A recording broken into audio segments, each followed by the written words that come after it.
So welcome, Tony. Thank you so much for taking the time to talk with me. Thank you for inviting me on the show. Well, I say it's always good to speak about this stuff. I'd rather be doing other things with my time and my life, but it needs to be spoken about. It's so important, the information, and yeah, I think the more people that speak about it, the better it is for everyone, really. So yeah. Yeah, and you're really one of the few people who is talking about the New Age deception or the false light in the so-called spiritual world. You've really opened me up to a lot of different ways of seeing, for which I'm very grateful. And for those who are new to your work, let's just start with how did you wake up to this deception? How did you become the New Age whistleblower? Well, actually, that's quite a funny. Story, that one. But yeah, I kind of quote unquote woke up about, well, must have been 12 years ago now. Forget how old I am these days.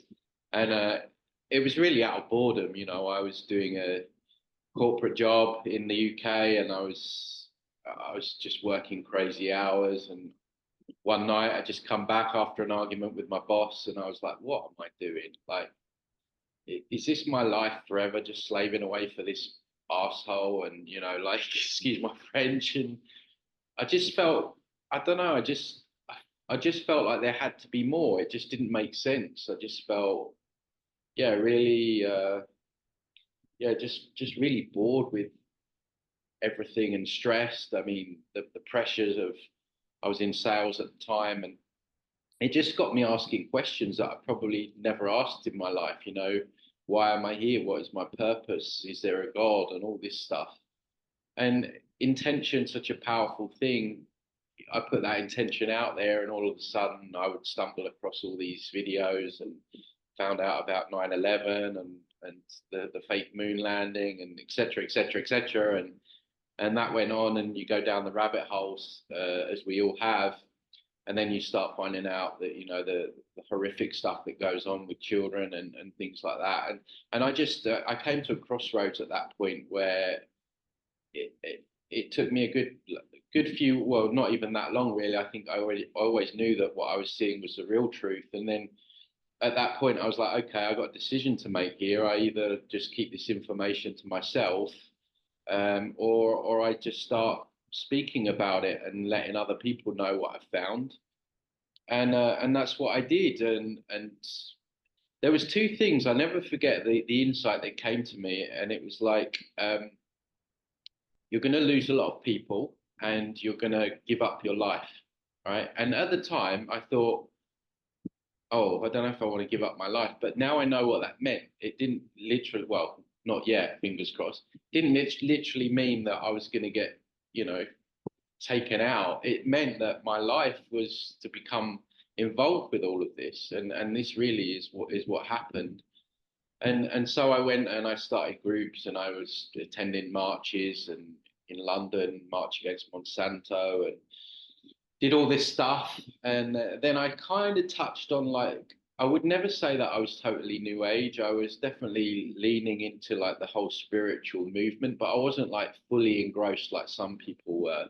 I did do Reiki, and I remember at the time being called like a Reiki master, and I was like, oh, I don't know if I like that term. It seems a little bit egoic to me. But I went with it for a while, but something never felt quite fully right with it.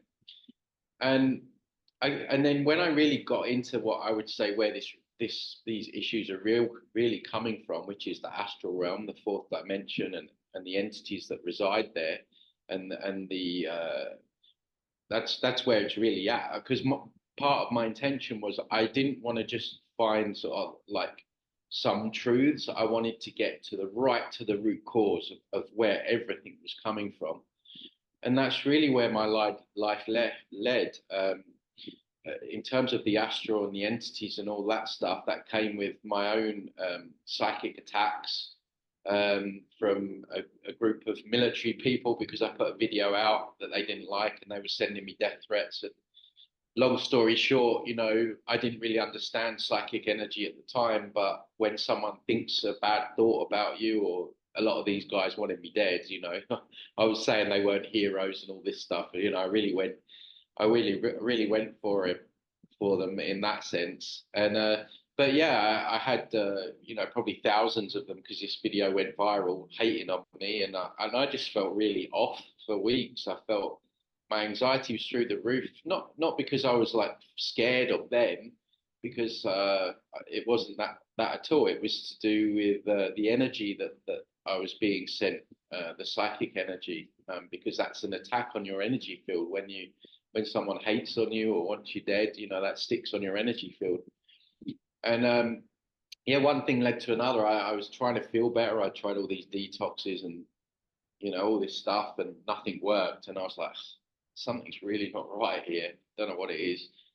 And then one day, a friend of mine mentioned about chakra removal, and I was like, what? I'd come from like Reiki. I'm like, what are you talking about? As most people do. You're mad. And then, but something about it resonated. I couldn't leave it. I was sitting there at night. I was like, do you know what? That would be just like them to make something so beautiful on the surface with all their lotus flowers and the rainbow colors, like the most evil. And so I went through this. I was so desperate. Partly, I was so desperate. I was like, look, just try it. I mean, it kind of half resonates with me. Let's give it a go. And I went through this process, and I always say it was like night and day. These inorganic voices that I was subject to, that we're all subject to. You're not good enough. No one likes you. You can't do this. Yada yada yada. My mind was quiet the next morning for the first time in my life. I was like, oh my God, like all those voices in my head weren't actually mine. Um, and so, the backstory with that is the chakras are just an etheric implant, and it makes it easy for entities to lock into your energy field and loop these thoughts. It's not the only way they can intrude. They have many different ways, subconscious wounds that are unhealed. If you drink alcohol and drugs and all that stuff, that opens you up energetically. Every time you get triggered, that can open you up. If you go into an accident or you're out of your center, so to speak, it doesn't completely remove all interference, is what I'm trying to say. But it was a huge difference, like 80%, and it's been that way ever since. Um, so it was through my own journey really that I kind of stumbled across it, and then from there I was just like, well, I need to learn how to do this. I need to go deeper with this, and then I started energy training and energy work, and then my own kind of psychic abilities that we all have, by the way, they improved over time, because these are just muscles. The more you use them, the better they become, the stronger they become. And so yeah, it went from there, and then finding more stuff and working with people, and then finding more stuff on on on different people, and then they would notice shifts, and then it's gone from one thing to another, and over the 10 years it's now like a real comprehensive, I don't know what to call it. I call it shit shifting. It's not glamorous. I'm not dealing with angelic beings or anything like that. It's just a case of, we have a lot of etheric trash, overlays, entities, etheric implants, of course, of which they don't speak about those things in the New Age, and that's really where I'm at. That's what I do. I just clear astral junk that shouldn't be there.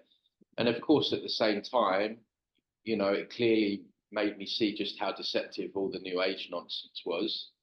And I thought, well, I need to speak about that as well, because so many people get trapped there.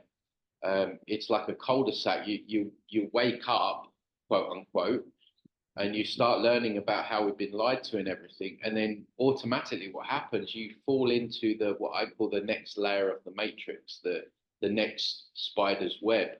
And people get stuck there, and they get stuck there because the information within that genre feels so good to people. And I get it, who wouldn't want to think that their angels and their spirit guides have got their back, and and all this love and light, and just think happy thoughts and don't look at anything negative. But who wouldn't want to believe in all that stuff, right? I mean, it's perfect, right? But unfortunately, it's not going to get anyone anywhere, and in fact, it does people more harm than good in the long run. And this is why down the years, 10, 12 years now, I can't even tell you the amount of emails that I receive of how people have worked with different angelic beings, and they've ended up losing their home and their job, and they ended up in car crashes, and even with people thought they were dealing with loved ones. Because these entities, they masquerade, sadly, sorry to be the bearer of bad news, but they do. They show up in people's lives pretending they are something that they are not. And that also extends into death as well, in terms of the soul trap. And I don't know if you want to get into all of that today, but we need to really understand that we're being played by these entities. It's a matrix. They're tricksters, and they cloak themselves and pretend they are.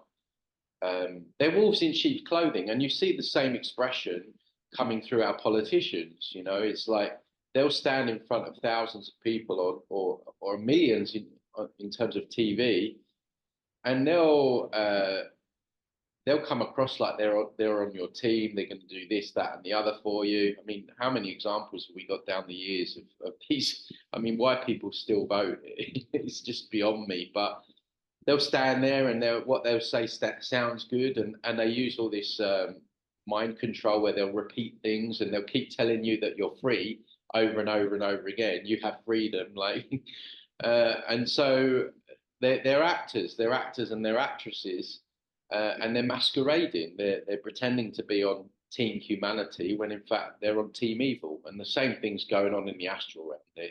They're pretending to be on our team. They're leading people astray, and essentially, at the very worst core of it, they're leading back round. They're leading people back round here to have another lifetime on Earth, to be used as batteries to get their energy drained. Because, and again, I'm the first to admit that the information, when you first hear this, doesn't sound too great. But once you embody it and you get it, it's very empowering, because ultimately I feel it leads you to liberation and real freedom. Because if you understand how these manipulators work, you're not going to get tricked by them again. And so we're being misled by masquerading entities. And yeah, my point being is that this is a farm, and we are the cows, and we are our milk, if you want to call it that, is our energy. Humans are incredibly powerful energy generators. One human soul, and it's like caviar for them. And they particularly like all the fear and anxiety, and all the sadness, depression, and that's why we have constant wars and famines and financial crisis, and we're always in a state of fight or flight or stress or fear, because that is their milk. If you're talking about them being cows, that's their preferred variety of milk. And so we need to get off the farm, basically. But the farmer is pretending to be on our side, and it's not the case. So yeah, that's essentially what's going on. That is a great and very comprehensive introduction, and there's a lot in there that I want to come back to. But I think it's so typical for people who start going down the truther path and uncovering stuff, and then getting to the point where, okay, ultimately it's about consciousness, and ultimately this is a spiritual crisis, a spiritual war, a war on the human soul. And so therefore the solution has to be at the level of consciousness, right? I mean, I learned early on in my truther life that it's not a matter of information, like it's not a matter of education or information. If only this person had the right information, they would know. No, it's about consciousness. So so then to think about, okay, people get that, okay, this needs to be about spirituality, this is about consciousness, and then here's the new age to welcome you home into this Oh my God. beautiful love and light land.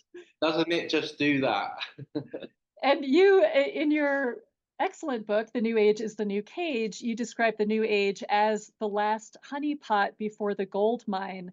So, this kind of false spirituality that is, again, taking people's power or keeping them in slave mentality versus what might be an authentic. I mean, I guess this is a question for you, like what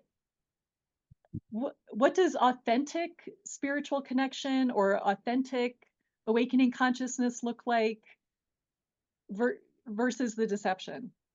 One word springs to mind, is sovereignty. I really like the word sovereignty because, and actually, there's a lot of wordplay that goes on with that particular word. When you look at how they call themselves sovereignty, in terms of where I'm from in the UK with the royal family and all that stuff. So what they've done is they've inverted that role, that word, and they've used it. They've taken it for themselves when actually that's what we need to be. That's what we need to become.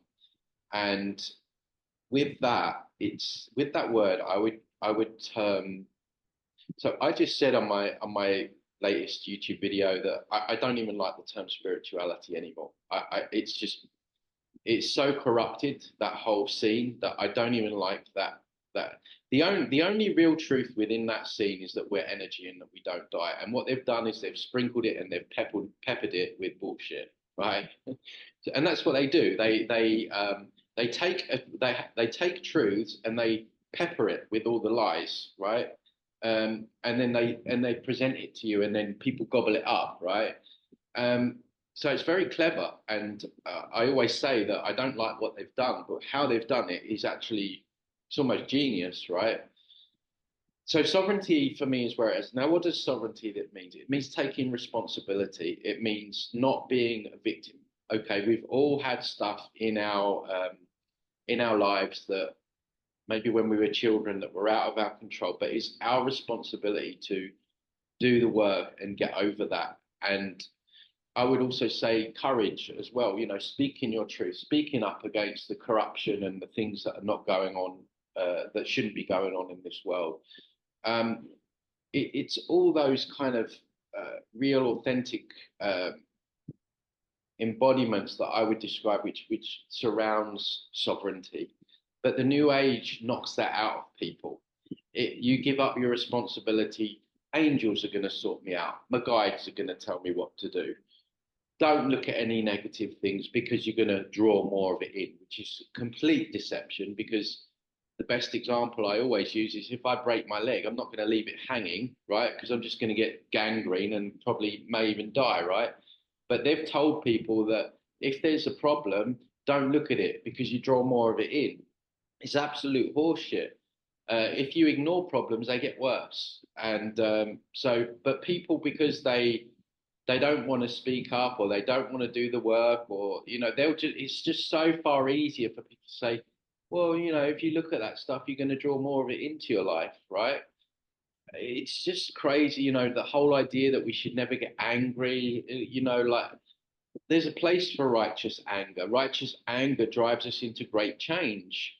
Of course, being stuck in anger is not good. Stuck there day and night. That's not what I'm saying. But if there's an injustice, there's nothing wrong with getting angry about it.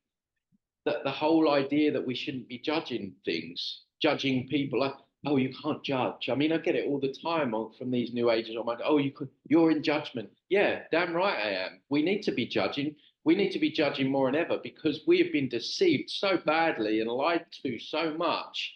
Damn well right I'm going to be judging. Judging is part of the discernment process, which is part of this sovereignty that we need to be embodying. We've lost the ability to discern, and with that comes judgment. If people are out there saying they don't make judgments, they're absolutely lying, right? Because we all do it all the time. You meet someone new, automatically you're making a judgment. We need to. The place is full of demons out there, right? I mean, there's good people as well. I'm not saying it's all bad, but if you're not making judgments and using your discernment skills, you're going to get the rug pulled right under you in this what I call gangster planet. So all these deceptions that are so subtle, but of course on the surface they make people feel good. Just accept is another one. Just accept, just accept the fact that all this stuff's going on with children and we're having our rights and freedoms taken away. Just accept it. It's just nonsense and it drives me crazy. I have to interrupt just to say that everything you're talking about, once 2020 happened, this is where we saw all of this in action in such an extreme way in terms of the like, well, we're just going to go along to get along and let's just Oh, accept. And oh, I'm sure it'll, yeah, I can take this shot and then, I'll just transmute it through my consciousness and it'll all be good. And I don't want to make waves and I don't want to judge anyone. And like a total lack of courage and authenticity and discernment was yeah. just, I mean, and that's really, as I shared with you when I reached out about doing an interview was, it was really 2020 that woke me up Oh, really? to, I mean, I was awake as of 9/11, but in terms of the spiritual, the depth of the spiritual deception going on when I saw every freaking so-called spiritual community conform Oh, with the nonsense, and suddenly you need to have a shot to go to Esalen or the Omega Institute or this oh, spiritual really? Yeah, community. yeah. And Can then you I give was me just some? like, okay, I get it. Thank you for hitting me over the head. Now I Yeah, see. yeah, yeah. What's the big festival over on the East Coast, the New Age one? What's it called? Oh, that's gonna annoy me now. Uh Burning Man. Burning Man. Yeah. You needed a shot to get into Burning Man. This is our counterculture. Right. These are the awake people. This is our spiritual community. Yeah. Yeah, yeah. It's true. I mean, a lot of them were in on it. I think who's the one that says just get in the vortex? Oh, Abraham Abraham. Yeah. Abraham Hicks, he was telling people, Sadhguru, he's part of the WEF, he was telling people to get it. I mean, this is what I'm saying. They're all sheeps in wolves in sheep clothing. Well, not all of them. Some of them are just unknowingly ignorant to the, or they're under hypnosis.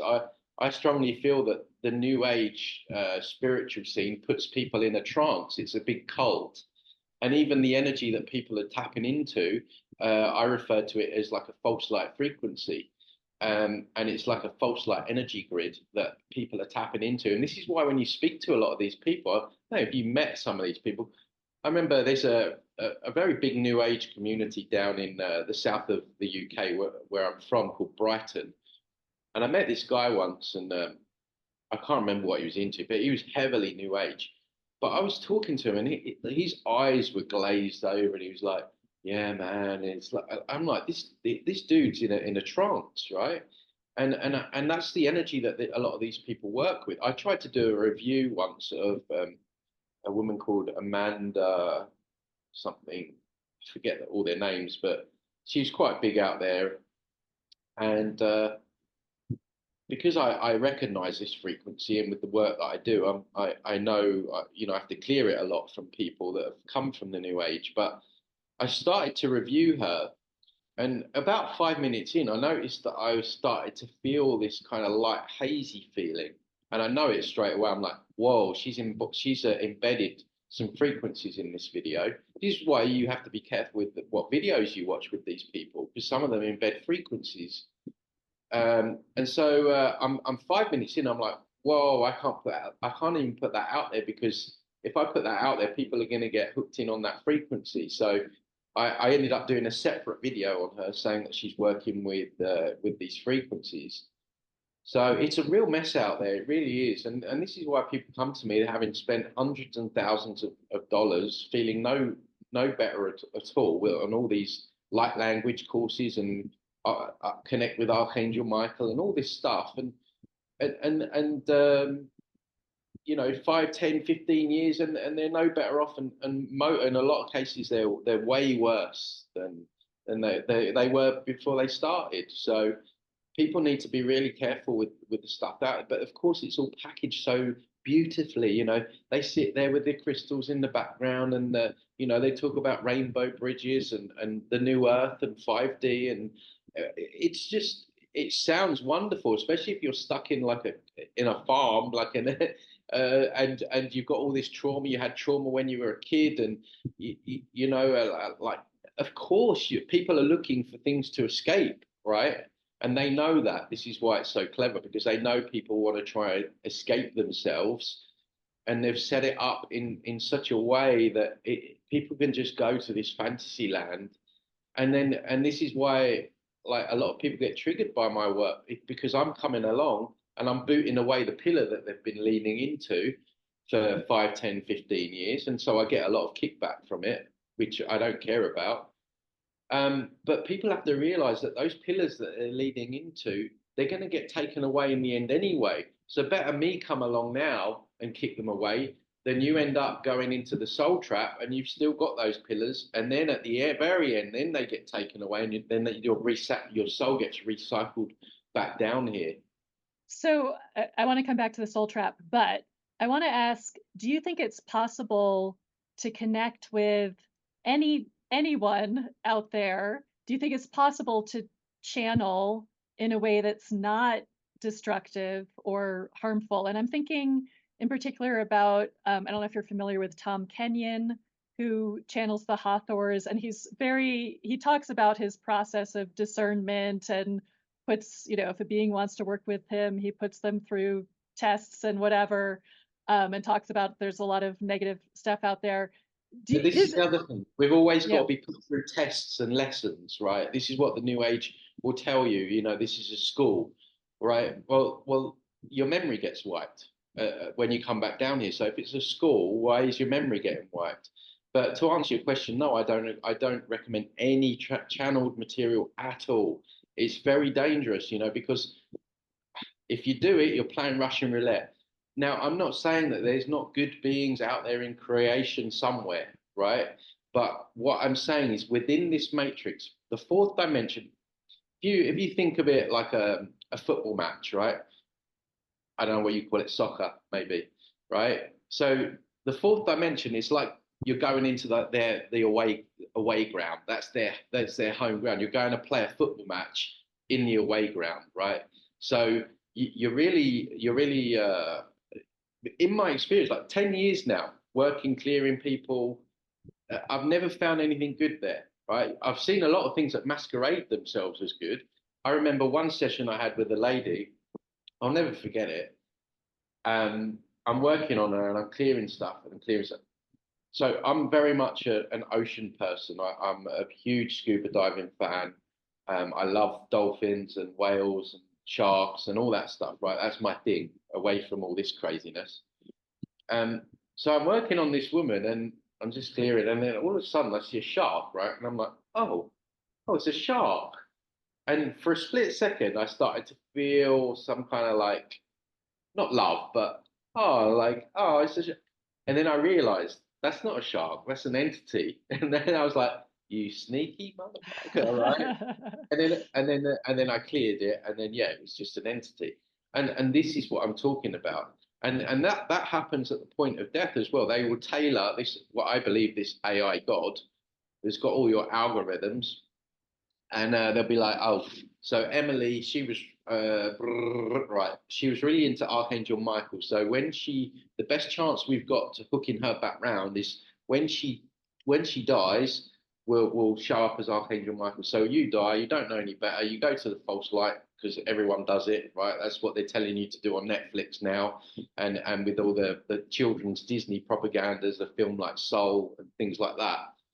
So Emily goes to the false light. She goes through the tunnel, hey, yay, and then she gets hit with the love bomb false white light frequency, and then Archangel Michael shows up, and she's like, "Oh, Archangel Michael, oh hi," and he's like, "Oh, Emily, you're great. You did great. You did great. But there's some things that we need to speak about. Just come over here. We're going to show you a life review, and then he's going to tell you, oh, we're not judging you, but he's going to show you all your worst bits, when you hurt Joe Bloggs, when you had an argument with Joe Bloggs back in 2005, and then you upset your sister because you had an argument in 2010. And then they're going to make you feel how your sister felt in 2010. So you're not being judged, but they're damn well going to make you feel bad about it, right? By making you feel what that person felt, right? And so then you're guilt trip, you're feeling bad. They've told you you've got bad karma, or you're going to hell unless you come back down for another lifetime. And reluctantly, because it's always reluctant, because at that level people know what this place is. None of them ever want to come back. If you research near-death experiences, and then they're like, boom, we'll wipe your memory, and then Emily's back down here again because she couldn't get over her need or want or connection to this false light entity that was just tricking her all along. So hopefully that won't be you, but Hopefully not. And yeah. what would you suggest as an alternative to going to the light, as we're told to do?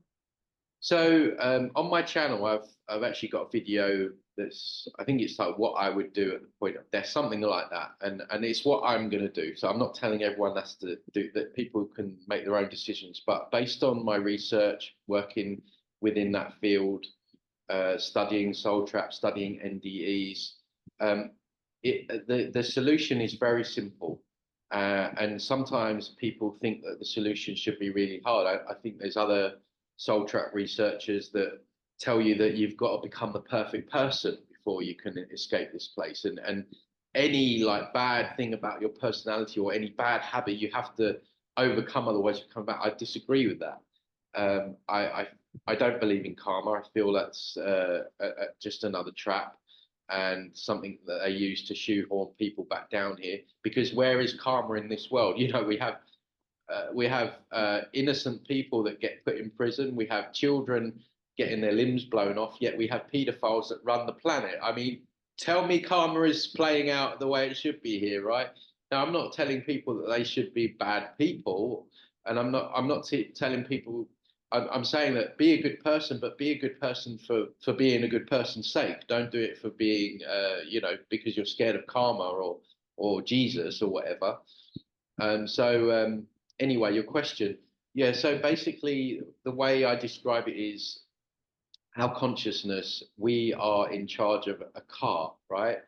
And so what has happened is someone else has taken the front seat and they've taken over the steering wheel and they're driving the car in the direction that we want or they want the car to drive in, right? So we need to take the steering wheel back and drive that car in the direction that we want to. And when we pass over, everything's instant there in the astral. And what's happening is because people are not researching this stuff, they're going what just gets put in front of them, i.e., the false light and all that stuff there.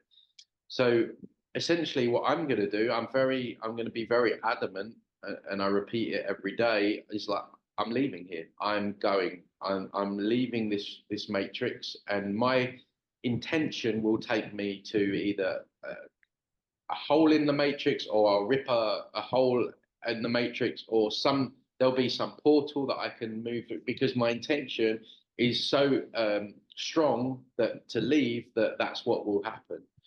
And we can create realms. I mean, you can create a simple exercise for someone to do, right? If you sit there quietly one evening and you create a place in nature. I've created a place where I go within my consciousness. It's got a lake, there's nice trees, and all that kind of stuff. And yeah, like I'll just sit there, but that's created. That's created for me, and we can create realms. So maybe your intention might be to create your own realm. Like who knows what we can do. But what we don't want to do is we don't want to allow the car to be driven for us because they will drive it right back round in that cul-de-sac. They'll be like, okay, Emily, we'll just take you here for a while and, we'll stop off here and we'll look at the trees here, but we need to go back there in the end. And then you're like, okay. And then, well, you're back here again, right? So it's all about intention and setting the strong intention that when that time comes, hopefully not for a long time yet for us, but when it does come, okay, I'm dead. I'm driving my car out of here. It was fun while it lasted, probably thousands of lifetimes, but now I've got it, and I'm getting out. I had an interesting session with a lady. we did some inner child work, and her inner child was upset that she was here again. She was like, "Why am I here? I don't feel safe." Yada yada yada. And you can't lie to these inner children. Like, you got to be honest with them. And we was like, look, we've been caught up here a little bit longer than we should be, but we think we've got figured it out now and how we're going to get out. So hopefully this is a last time round, and we got the child feeling safe and all that stuff. And the child actually tapped into some kind of insight. She was like, the woman said that she saw her inner child with a dagger, and she cut a hole out of the fabric of the matrix. Yeah. And and then she gave the dagger back to the woman. She's like, "You'll need this when you go, right?" So maybe we create like this dagger to rip a hole out. I mean, but I just thought that was just an incredible insight from an aspect of her consciousness that already knew what she needed to do to get out. So I don't think it's got to be complicated. I find that the truth is always quite simple, actually, throughout the time I've been studying. And I just feel like we have to drive the car, we have to take control of the wheel. One thing to point out is that when you research NDEs, you'll sometimes get people that don't want to necessarily come back, but they're a little bit unsure as to what to do. And even in that unsure state, the matrix will come in and step in for them, and they will provide the solutions to the uncertainty.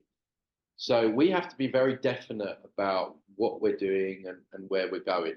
And my main thing is just to get out first of all, and then I'll work it out from there, right? I just want to make sure.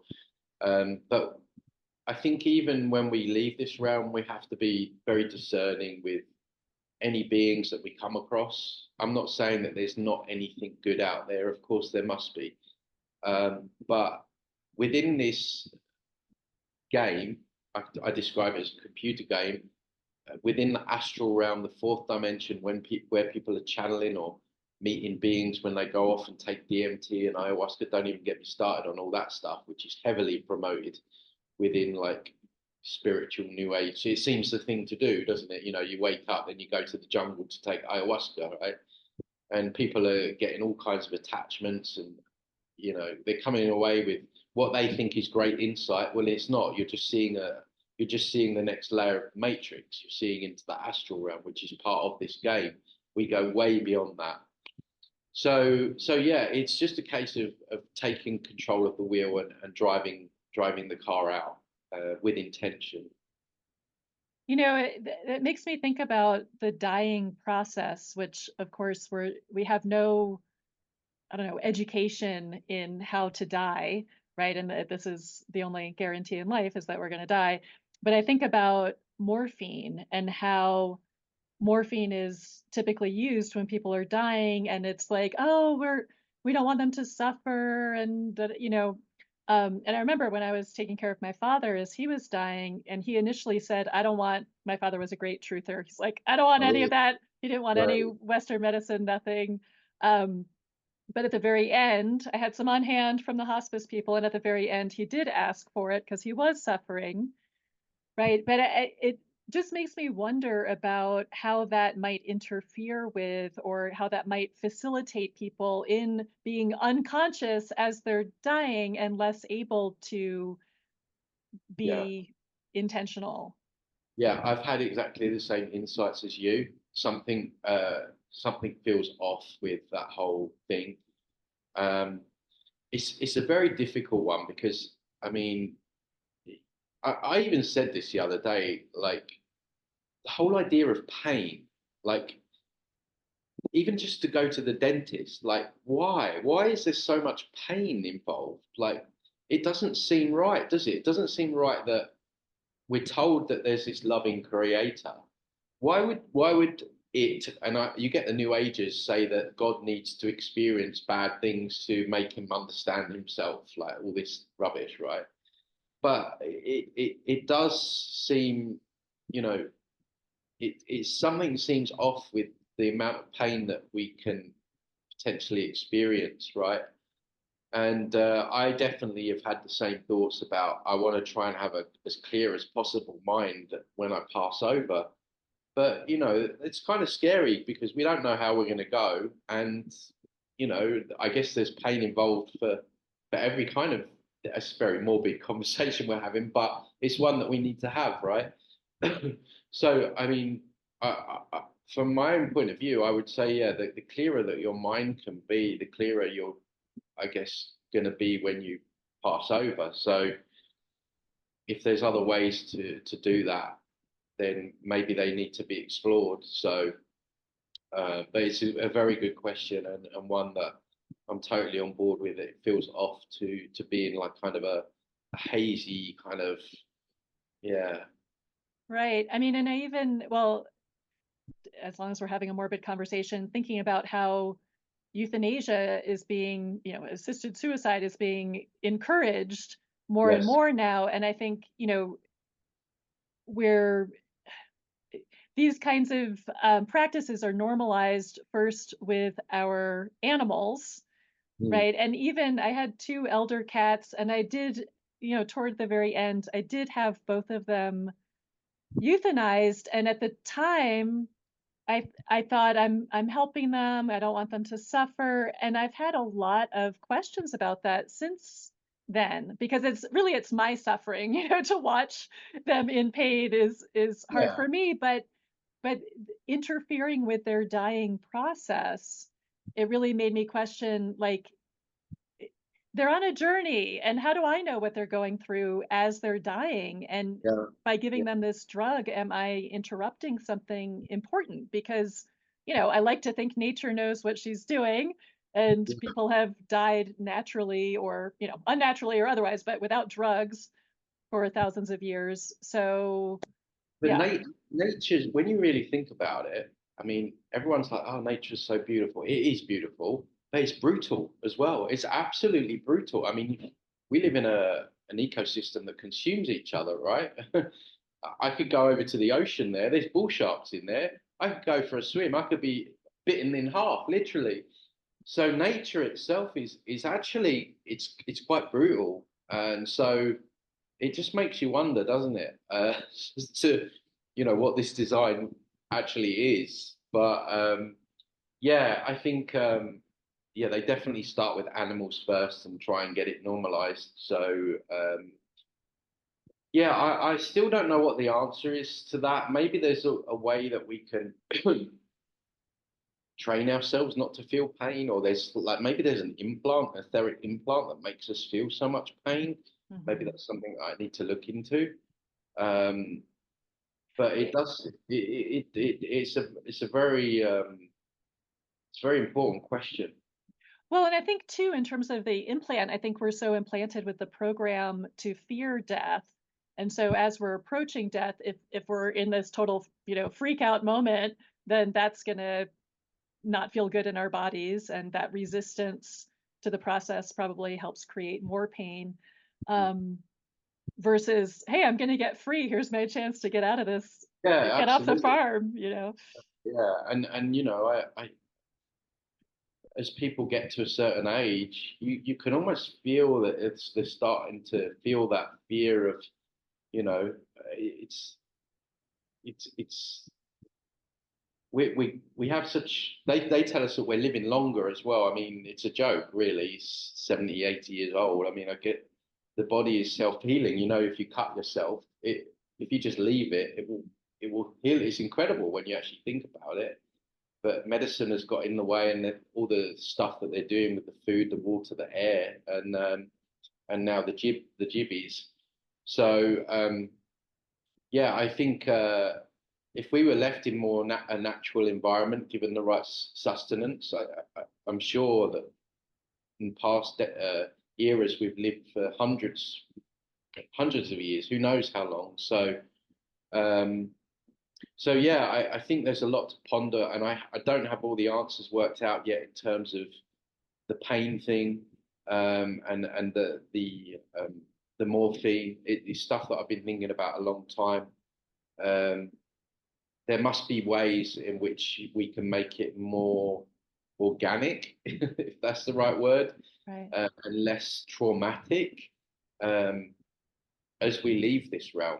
And I think it's, for people listening to this, it can sound like a morbid conversation, but it's one that not many people have, and I think it's incredibly important to have these conversations, um, because it's only when you go right down and dig right into the horrible dirt of stuff that you find the jewels and you find the gold. Um, and that's why I call the new age the last honeypot before the gold mine, because it, it sounds good and it feels good, but it's still a deception. And if you can move through that, then you stumble across this information, and okay, it doesn't make you feel good, first of all, but I don't know about you, I'm going to feel way more prepared and empowered when I pass over than what I would have done if I was still stuck doing Reiki and thinking that angels had my back and my guides were guiding me. I feel sovereign, and I feel embodied, and um, I feel like I've got a plan now, right? Hmm. And I think that's important. So, but the whole pain and morphine thing is, it's one that I've been racking my brains over. Um, and I feel like there's a solution to every problem. Um, and that's one that definitely needs exploring. Hmm. Yeah, and I'm really with you on the aging program. Like I think that's another, oh man, it's so deep. This idea that like, oh, once you're over 30, it's all downhill. And like I feel so much better than I did when I was in my 20s.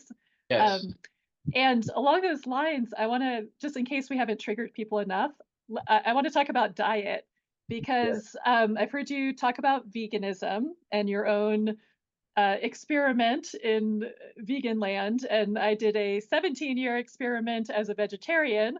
And Yeah. thankfully, a naturopath intervened and got me to start eating meat, and because I was very sick. Yeah. But what you were saying about, yeah, nature is brutal, and in order to survive, we have to, our beings kill each other here. That's just part of how it works. And maybe there's something, inherently demonic about that. But what I found for myself is that my mind had a very hard time with eating, killing and eating animals, but my body was like, bring it, and ultimately I had to honor my body and had to say like, okay, this is what my body needs, and I can't transcend that and love and light it and pretend that's not real. And for the past year or so, I've mostly been eating straight up carnivore and have felt amazing.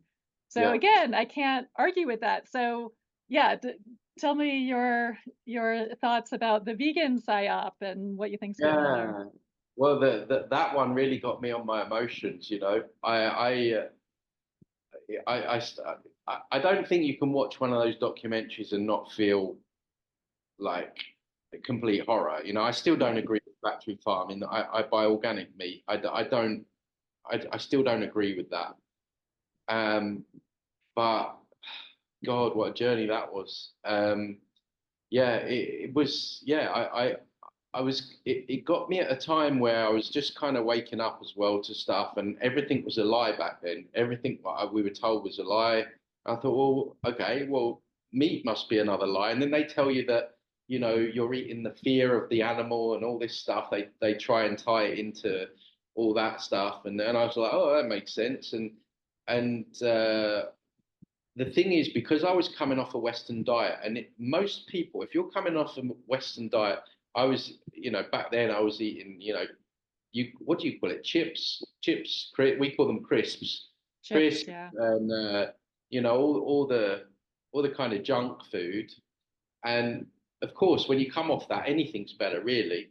And so I went vegetarian first of all, and I was like, oh, I feel the difference here, and that gives you more confidence, and you think, oh, well, it must be. And then you watch the documentary. So for me, it was my own health first of all. I was having digestive issues, and and then you start watching Earthlings and all that, and you're like, no, I can't. The animals, it's all about the animals. They're suffering and all this stuff. And for me, unfortunately, I was very vocal vegan. I was one of those annoying vegans. You were as Been well. there, been I there. mean, if I have a regret, I don't have too many regrets in my life. It was being quite vocal about veganism. But you know, in fairness to me, I was doing what I thought was the right thing. I thought I was helping animals. I thought I was helping the planet, which you're not. I thought I was, you know, doing all this stuff, and of course it didn't turn out like that. And yeah, the long story short, from veganism I went to, sorry, vegetarian. I went vegan maybe a year later, and I was exercising every day, and I was eating all these salads, and I thought, God, you're going to be so healthy, you're going to be like superhuman. And I was getting progressively worse. And the way it works is like not everyone gets sick as quick as I did, because I was work. It all depends on how much meat and stuff you ate before, how much you still have that stored, and it also depends on how much you work out. Which I think is also a little bit of another scam. I don't think we're supposed to be exercising all the time, but that's another conversation. But there I was, you know, eating all these salads and salad bowls and Buddha bowls and hummus, and I can't touch the stuff anymore. The only vegetable I eat now is guacamole because I'm in Mexico. I have guacamole every day, but I'm like, I'm feeling worse, and I'm feeling tired. I'm feeling lethargic, and my memory is so bad. Like my memory is so bad, and if you go back on my old videos, when I go back on my old videos now, I look like all my yeah, just I look so skinny, and my eyes are sunken, and my voice sounds more feminine. I know it sounds strange to say, but because I was eating a lot of soy, if I listen to my voice now compared to 2 or 3 years back, people can look at the videos and you'll see the difference. And it all come to a head one day. I was having Spanish lessons here, and the teacher turned up, and she asked me what the English word was, not the Spanish word, what the English word was for hammock, right? And I was like, and I'd noticed my memory was so bad anyway. I was like, oh, and I came off that lesson. I was like, that's not right. That's really not right. And I'm feeling drained. I'm feeling tired all the time. And then I just started going deeper, and I stumbled across a guy called Sperridge. I don't know if you know him, but he did vegan reviews of vegan channels, and I don't know why the algorithm must just he must have popped up on the algorithm, and he just like I do with the New Age reviews, he does that with vegans, right? And he just broke it all down for me. He shook me out of it, and I was like, oh man, I've been deceived. I've been deceived. And the difficult thing for me was because I'd been so vocal about it, I was like, you can't just sit here in Mexico and start eating meat privately. You've got to come out the vegan closet and tell your story. And you know what vegans are like when you turn and go, oh man, did I get pelters? I mean, I put this post out on Facebook. I think it kind of went viral. Of explain my health problems and yada yada. I don't eat. I'm not. I'm going back to eating meat. And oh, the cult came for me. They came for me, and because it is a cult, and you know they come up with all the excuses, and you didn't do it right, even though you can't do it right because you know plants have anti-nutrients, and the animal breaks down the anti-nutrients, so we get the nutrients. So the nutrients are bioavailable, um, and you know, it was hard for a few weeks. You know, I lost a lot of people, and not that I do this stuff for followers anyway, but I just really felt bad, and I still do to some degree. That you know, people did go vegan because of me, some of them, but a lot of people actually now it's all worked out because now people say, you know, Tony, I was feeling the same, but you because you came out, I was able to as well. I didn't feel like I was doing so. I've kind of like a lot of the people that I got into veganism, I got out of veganism as well. So hopefully I'm about average now. I've sort of balanced the scales, and now obviously I'm quite vocal about not going vegan. So I feel like I've made up for it. And but at the time it was I felt really bad and I felt guilty, It's like, oh my God, you were so bloody vocal about it as well. Yeah, been there, been there. And I feel like that it ties in so perfectly with the spiritual deception going on, because I know when I was vegetarian, I was so much more spiritual and enlightened than everybody else. And at the same time, I was so not in my body and Absolutely. also had a lot of emotional, I mean, even just switching to being mostly carnivore again about a year ago. I mean, I started eating meat 20 years ago, but going mostly carnivore, my anxiety level went way down. And so and as I reflected on my time as a vegetarian, I was like, well, yeah, I was a mess emotionally and had so much anxiety and never would have connected it Yeah. to not eating meat. Never. Yeah, because your nervous system's not getting any buffering, it's not getting any fat. This is why a lot of vegans will feel anxious all the time. And the thing is with vegans, some of them have forgotten how good you can feel. I mean, some of them have been there for years in the diet. So feeling like crap, I don't know about you, but when I was vegan, feeling like crap was the norm in the end. There was like, well, this is just, this is just it. Maybe I'm getting older or what, whatever it is. And so you just get used to feeling bad, and they'll tell you, you'll never meet a vegan that says I feel bad. They'll always tell you that they feel great. That was always the well, I feel great. You're doing it wrong. You're not eating enough whole foods, and it just you can't do it right. It's impossible to do it right Mhm. because the nutrients are not bioavailable. Um, and a lot of the greens contain oxalates and stuff like this. The tomatoes, the nightshades, and all this stuff. A lot of fruit and veg are hybrids. If you look at bananas used to be small and purple. No, carrots used to be purple. The original carrots. The original bananas are small with the seeds in them. So a lot of these fruit and vegetables, they're not even natural to this planet anyway. So they've been hybridized. So it's a big mess all of that, and I think I've noticed that in recent years veganism is dying a death. I think that when you look at the shares of Beyond Meat, they've plummeted, and people are not liking the food, and a lot of people got sick, and a lot of big vegan YouTubers came out and gave up and told their followers that it's not so. It's lost its momentum. There's still a lot of vegans out there, but I don't feel like it's got the traction that it once had.